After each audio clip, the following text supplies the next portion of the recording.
সাবেক প্রধানমন্ত্রী বেগম খালেদা জিয়ার রুহের মাগফিরাত কামনায় কোনাবাড়ীতে বিএনপির দোয়া সভা অনুষ্ঠিত হয়েছে। বিস্তারিত থাকছে মাজহারুল ইসলামের প্রতিবেদনে।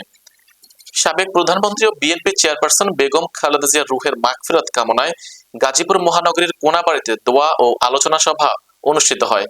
আমবাগ পূর্বপাড়া এলাকায় কোনাবাড়ী থানা স্বেচ্ছাসেবক দলের উদ্যোগে এই দোয়া ও আলোচনা সভার আয়োজন করা হয়।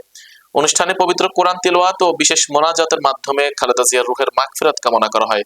অনুষ্ঠানে কোনাবাড়ী থানা বিএনপির সভাপতি ইদ্রিস আলী সরকারের সভাপতিত্বে এবং থানা স্বেচ্ছাসেবক দলের সদস্য সচিব রবিউল আলম রবির সঞ্চালনায় প্রধান অতিথি হিসেবে উপস্থিত ছিলেন গাজীপুর ১ আসনে বিএনপি মনোনীত প্রার্থী মুজিবুর রহমান।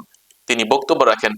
এ সময় কোনাবাড়ী থানা বিএনপির সাধারণ সম্পাদক বাবুল হোসেন বলেন, খালেদা জিয়ার রাজনৈতিক জীবন, দেশ ও গণতন্ত্র রক্ষায় তার অবদান স্মরণ করেন এবং বিএনপি নেতাকর্মীদের ঐক্যবদ্ধভাবে আন্দোলন সংগ্রামে সক্রিয় থাকার আহ্বান জানান।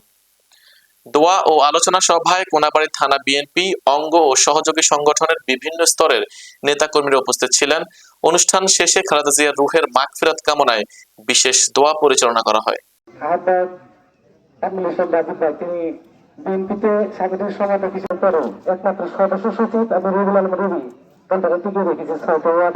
বিদ্যালয়ের সংগ্রামী সভাপতি জনাব খলিলুর রহমান, সাধারণ সম্পাদক শাহাবুদ্দিন হিমো, কোনাবাড়ী মেট্রো থানা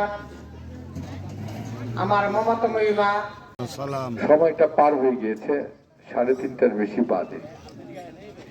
আমাদের প্রিয় নেত্রী আমাদের মাঝখানে ছেড়ে চলে গেছেন। আপনারা দেখেছেন উচ্চ ভোটে দানের শেষ মার্কায় নির্বাচিত করব ইনশাল্লাহ। আমরা সবাই এক হয়ে কাজ করব। আর আরেকটি দাবি হচ্ছে আমাদের পূর্বপাড়া থেকে গাজীপুর মহানগর